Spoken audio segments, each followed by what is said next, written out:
écoutez, sans crainte de me tromper, je pense que je peux affirmer que nous tous ici présents, M. Daou, collègue du Conseil des commissaires, président des comités aux élèves handicapés ou en difficulté d'adaptation et d'apprentissage, membre de la direction générale, des comités de coordination, du comité de pilotage de notre nouvelle école, du directeur de cette formidable école que nous sommes en train de construire et autres invités, nous sommes curieux. Nous sommes tous passionnés par tout ce qui touche la jeunesse, par l'éducation, l'engagement. Bref, à toutes celles et à tous ceux qui inventent le monde de demain. C'est dans cet esprit que nous avons nommé notre nouvelle école spécialisée l'école régionale Brenda Milner. Bien plus qu'un nom, ce choix s'est imposé à nous par ce qu'il représente à nos yeux. Et cette grande dame qui porte son nom a gentiment accepté de venir à notre rencontre le temps d'un entretien que nous voulons original et pour lequel nous vous remercions tous et toutes d'être les témoins privilégiés. Évidemment, Madame Milner, vous recevoir est un grand honneur, c'est même intimidant.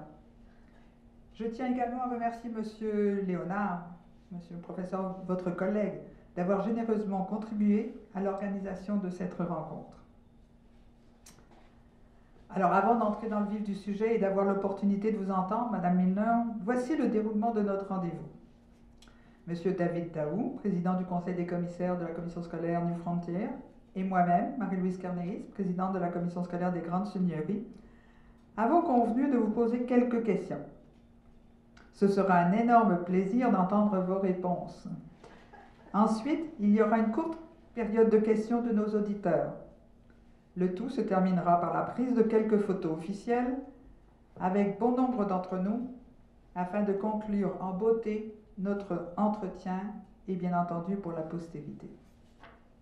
Alors, Madame Milner, nous avons rêvé depuis quelques années à l'école idéale.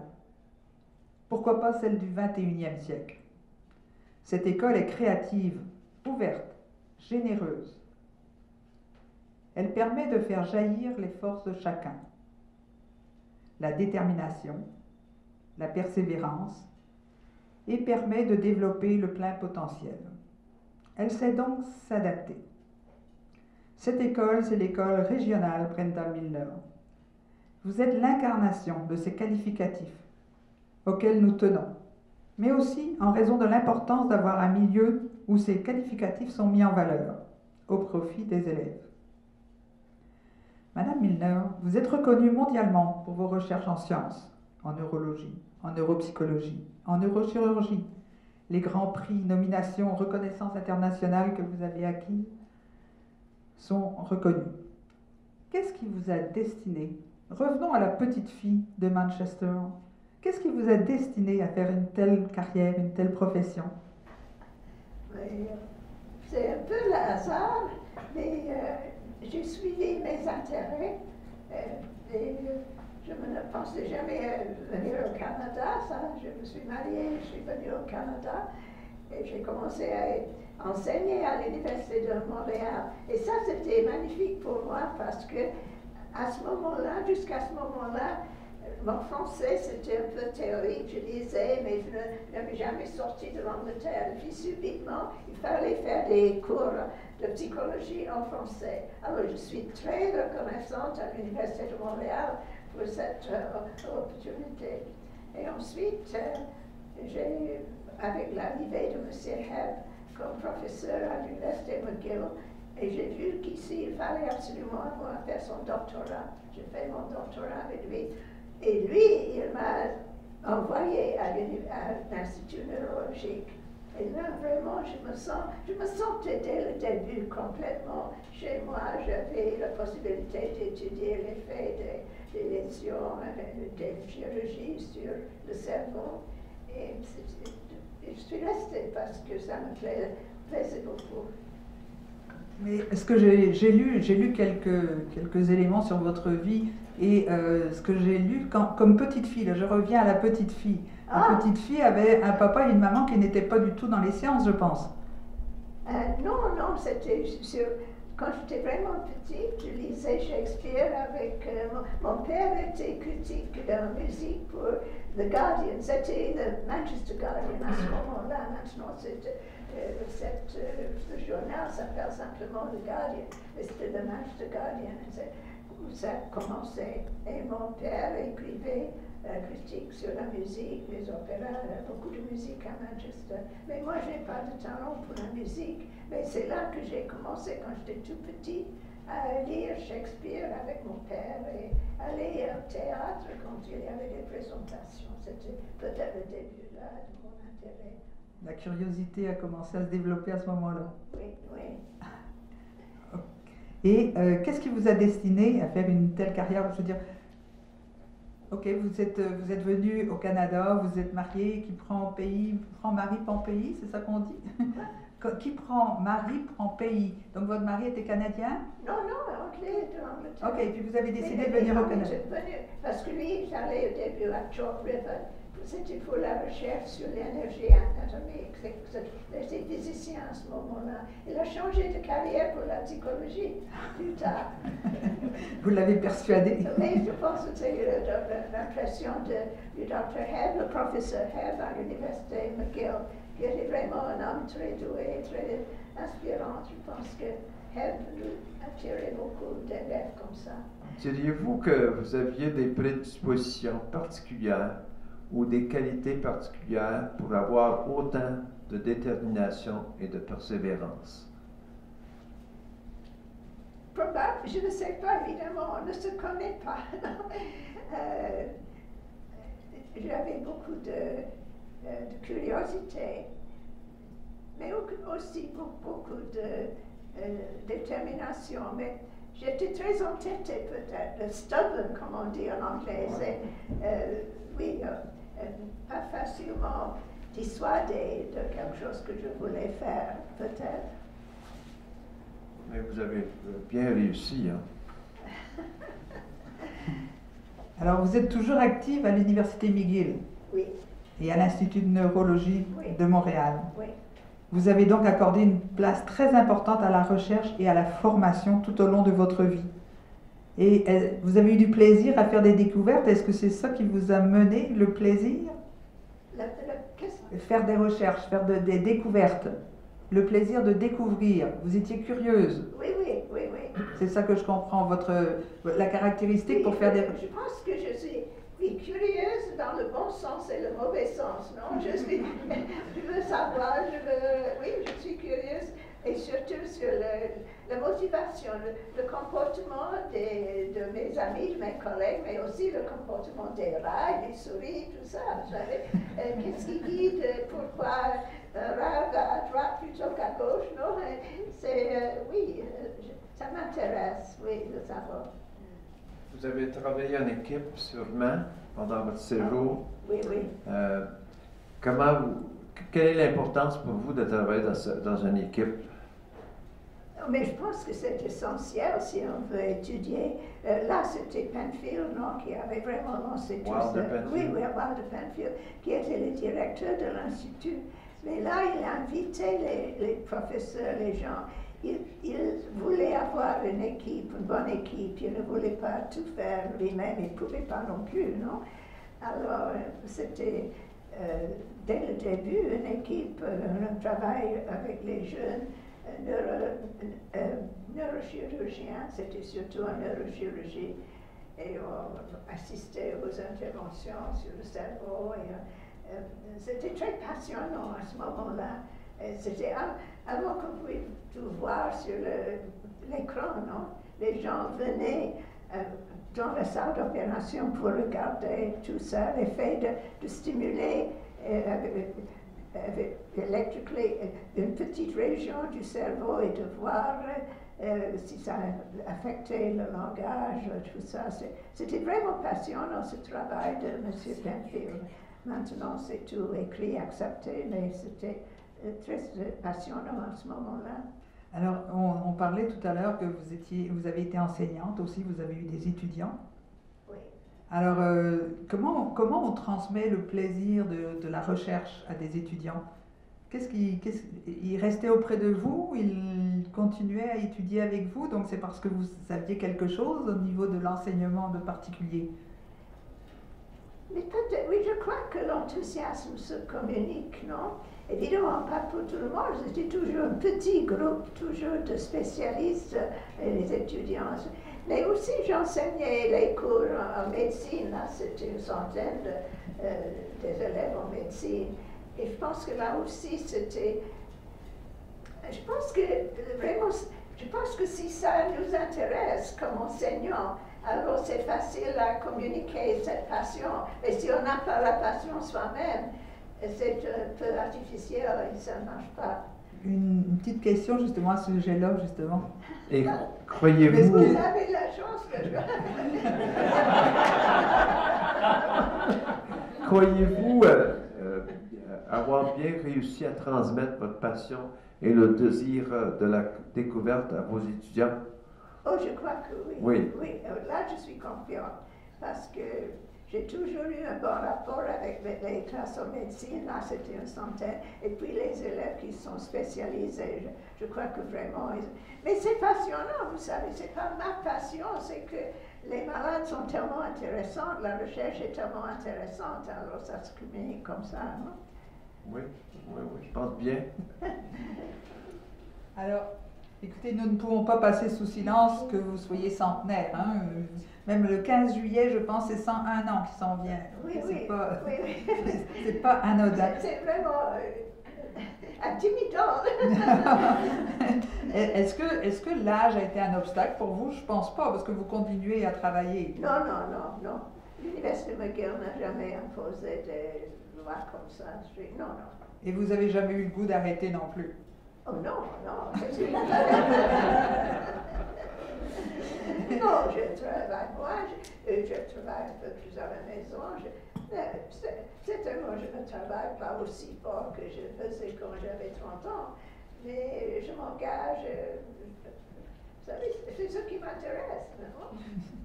Écoutez, je retiens la passion, l'engagement, c'est Oui, tout à fait ça. J'ai lu dernièrement, par exemple, une question qui vous a été posée, puis j'ai beaucoup aimé la réponse. Donc, je vais vous la poser, la question.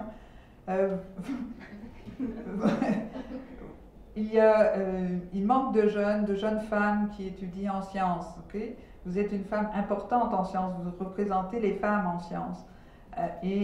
Donc la question qui vous était posée, c'était de nous parler de vous comme femme en sciences. Je ne mets pas les deux choses ensemble. Je suis une femme, je pourrais parler de moi comme femme, mais ce n'est pas le sujet. La science, c'est ce qui m'intéresse et je ne vois pas de différence entre femmes et hommes. Nous sommes des chercheurs, des chercheuses.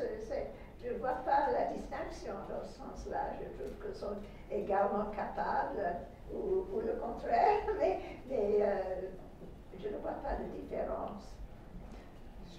J'avais entendu votre réponse déjà, mais je voulais que vous la redisiez parce que je la trouve très importante. Nous avons pensé à vous pour nommer notre nouvelle école. Et est-ce que c'est la première fois qu'on vous approche pour être une telle demande? Ah oui, sûrement c'est la première fois. C'est Ah oui? un grand honneur et je suis très surprise et ça me flatte beaucoup et je vous en remercie. Je suis très fière et c'est la première fois. Et on est très fiers de vous. Hein. Et le fait que ce soit une école spécialisée, donc à vocation particulière, est-ce que c'est une des choses pour lesquelles vous avez accepté qu'on donne votre nom à l'école? Non, ce n'est pas la raison, vraiment. Okay. Je suis très... Ça m'intéresse beaucoup, mais ça m'aurait intéressé également. Je crois que c'était un groupe... C'est pas spécialement pour ça. Non, j'étais vraiment honorée, flattée. Si vous aviez un message à faire à nos élèves, on a 25 000 élèves à la commission scolaire, et vous, c'est autour de 6 7 000? 3 500. Okay. 3 500. Et nous, c'est 25 000 élèves. Si vous aviez un message à faire à nos élèves, avec l'expérience que vous avez, votre passion de l'éducation, la passion de la recherche, est-ce que vous avez quelque chose de particulier à leur dire? C'est en général ce que je dis aux élèves en médecine et tout. Suivez vos intérêts Et n'ayez pas peur de changer. Moi, j'ai commencé en mathématiques. Je suis allée à Cambridge en mathématiques. Et je me suis rendu compte à la fin de la première année que vraiment, ce n'était pas le bon choix pour moi. J'ai changé. Et je pense que il faut avoir le courage de changer. Ça prend un peu de courage parce qu'on a eu toute la formation et on renonce quelque chose où on a des racines pour quelque chose de nouveau. Mais je pense qu'il faut avoir le courage de changer. Ça vaut la peine. Vraiment, ça vaut la peine. Avez-vous une question? Oh, Oui. Oh.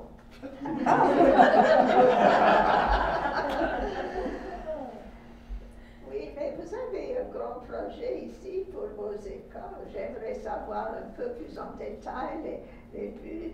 D'abord, l'origine de ça, et puis ce que vous avez pour l'avenir. Ce qu'on prévoit. Oui. Écoutez, l'origine, c'est que nous avons effectivement énormément d'élèves qui ont des besoins particuliers. Oui. Et jusqu'à présent, les élèves étaient beaucoup dirigés vers l'île de Montréal, etc. Et ce qu'on nous disait, c'est que ce serait bien d'avoir un service qui se donne sur le territoire de notre commission scolaire. Il y a une quinzaine d'années, si je ne veux pas me tromper, nous avons eu l'autorisation de une classe et en projet pilote. Et il a fallu faire une démonstration qu'on était capable de donner les services et d'autre part que toutes les planètes se mettent ensemble pour qu'on puisse avoir le financement du ministère. Nous avons eu de l'aide, et puis je dis nous parce que nous travaillons beaucoup avec la commission scolaire anglophone, nous sommes partenaires dans ce projet-là, et nous avons eu de l'aide de toutes les députés de tout le territoire qui nous ont vraiment appuyés et qui nous ont soutenus auprès du ministre de l'Éducation pour avoir le financement pour construire cette école. Donc c'est une belle aventure qui va répondre aux besoins de près de 90 élèves. Pour cette année, ça va être une soixantaine, mais on va aller probablement dans les 90 élèves.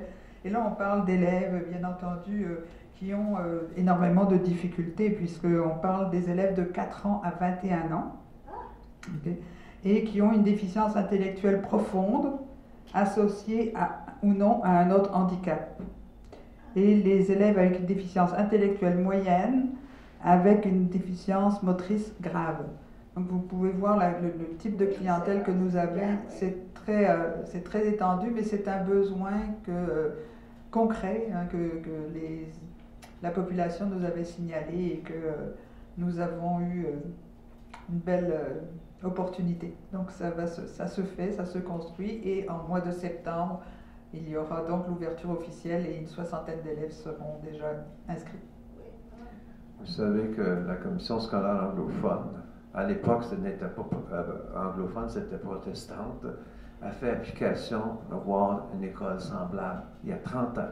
Ah oui? Oui, oui, oui, oui. Et puis depuis lors, on s'était refusé carrément. Et depuis lors, nos élèves handicapés font des longs trajets, traversent le pont pour aller à différents centres à Montréal. Là, une fois que l'école Milner est ouverte, ils n'auront pas à voyager si loin que ça. Puis ça va faire plaisir aux parents, j'en suis sûr. Votre nom serait répandu à travers notre coin.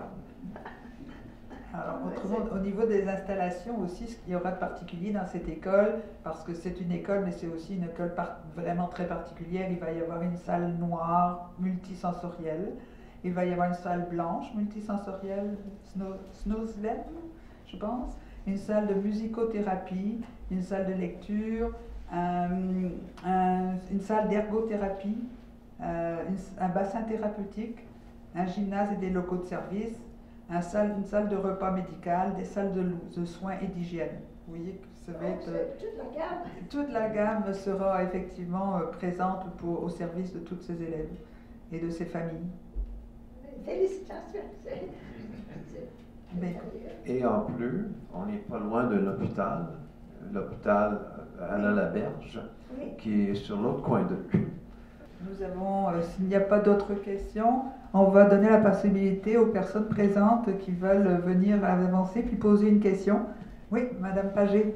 Je n'ai pas une question, mais je voudrais vous dire que votre charme a gagné mon cœur. Oh, c'est gentil. Merci. C'est réciproque. Oui, Monsieur Allard, qui est commissaire du secteur, justement. Bonjour. En fait, vous avez déjà atteint des choses que beaucoup de gens se donnent comme objectif. Avoir 100 ans, c'est un objectif que beaucoup de gens ont et l'atteignent rarement. Je me demande d'un coup, vous êtes rendu là. C'est quoi vos nouveaux défis, vos nouveaux objectifs? C'est quoi Mes vos nouveaux défis? objectifs? Oui, oui.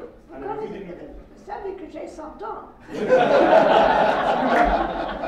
Mais qu'est-ce qui vous motive à continuer? Vous en avez parlé tantôt. Mais c'est toujours la curiosité, Et j'ai toujours des élèves, deux élèves avancés qui moi, je ne fais plus de recherche personnelle, mais je dirige un peu, je participe dans toutes les discussions, je suis les cours.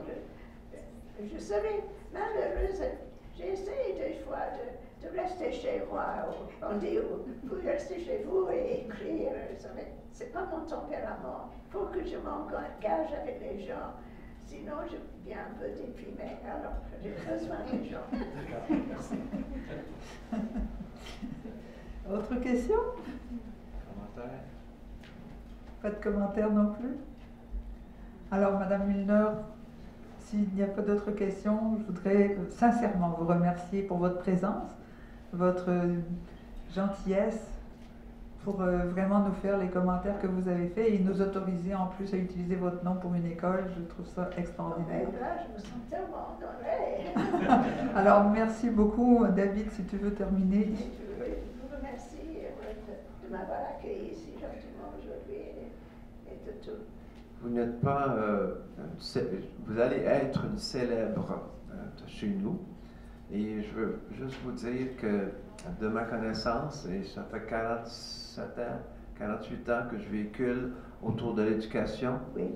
Et puis c'est peut-être un des premiers projets, si ce n'est pas le premier, où ce que deux commissions scolaires ont travaillé ensemble pour la construction de cette nouvelle école. Et le mot régional est employé dans le titre de l'école, dans le nom de l'école, parce que c'est régional. Oui. Ça va inclure toute la population, je dirais pas la Montérégie au total, mais ouest, Oui. Montérégie-Ouest. Alors, M. Trudeau, notre nouveau directeur, a tout un défi. Alors, Je vous remercie infiniment. Je suis tellement honorée. C'est moi qui vous remercie de l'honneur que vous me faites.